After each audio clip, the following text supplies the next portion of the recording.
प्राचीन काल की बात है। एक गांव में एक साहूकार रहता था।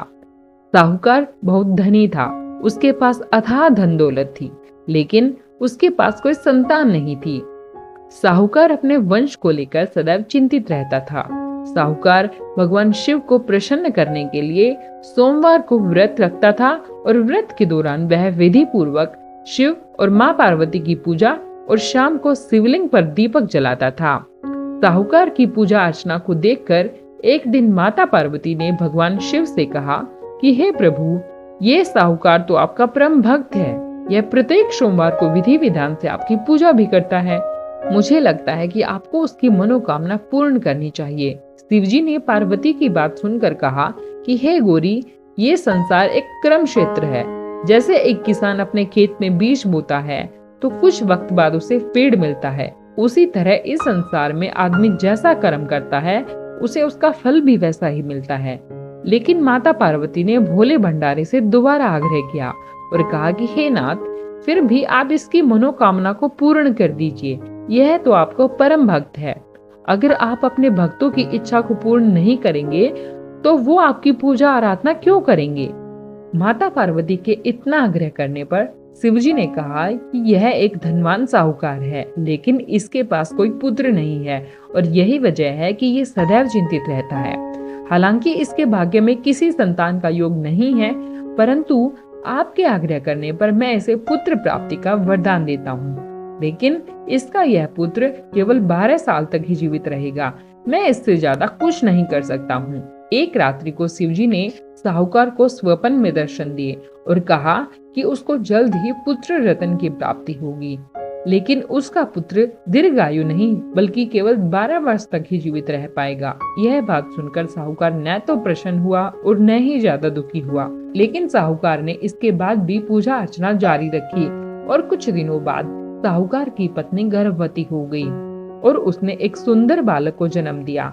बालक के जन्म से घर में हर्षोल्लास और खुशियों का माहौल था, लेकिन साहूकार खुश नहीं था, क्योंकि उसे पता था कि उसके बालक का जीवन काल तो केवल 12 वर्ष तक का ही है और उसने किसी को भी यह बात नहीं बताई थी। जब साहूकार का बालक 11 वर्ष का हुआ तो उसकी पत्नी ने बालक के विवाह की बात उसके सामने रखी, लेकिन साहूकार ने बालक की शादी करने से इनकार कर दिया और उसे शिक्षा के लिए काशी भेज दिया।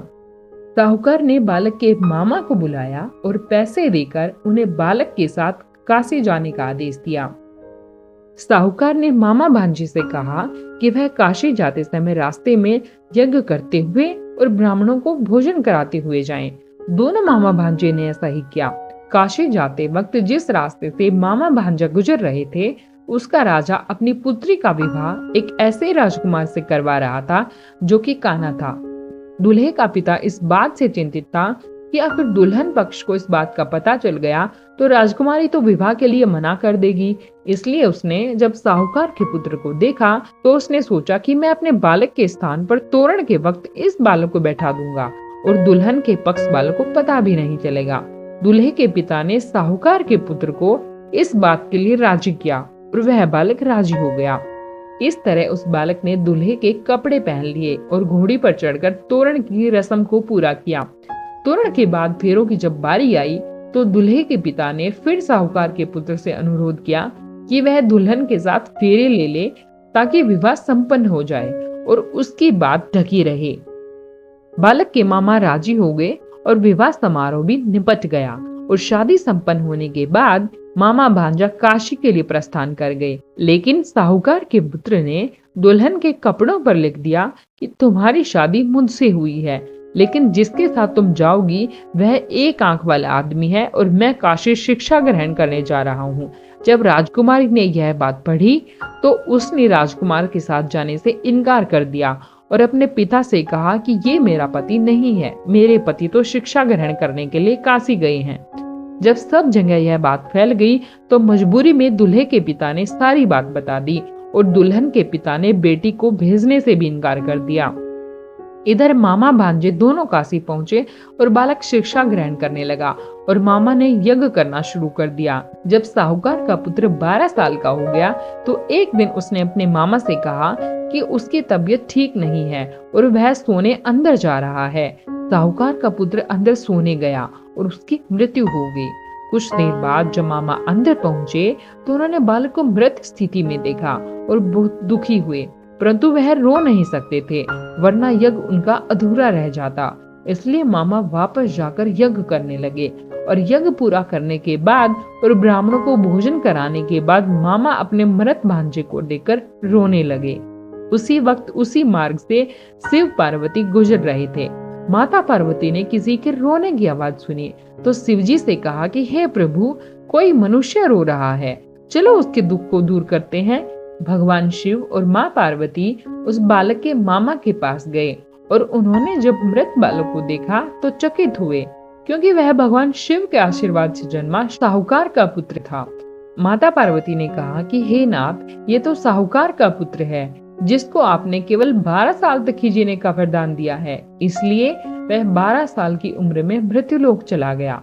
माता पार्वती ने मृत बालक को देखा तो उन्हें दया आई और शिवजी से कहने लगी कि हे प्रभु, आप एक बार इस बालक को जीवन दान दे दीजिए, वरना इसके माता पिता जीते जी मर जाएंगे। माता पार्वती के कई बार आग्रह करने पर शिवजी ने उनकी बात मान ली और जीवन दान दे दिया।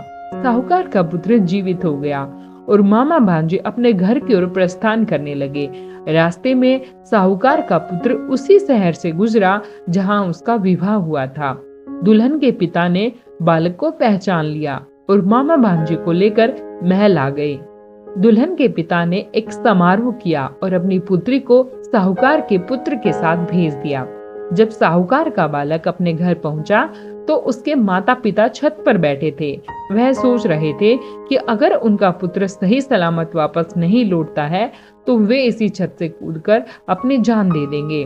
उसी समय मामा वहां गया और उसने बताया कि उनका पुत्र जीवित और विवाह करके वापस लौटा है।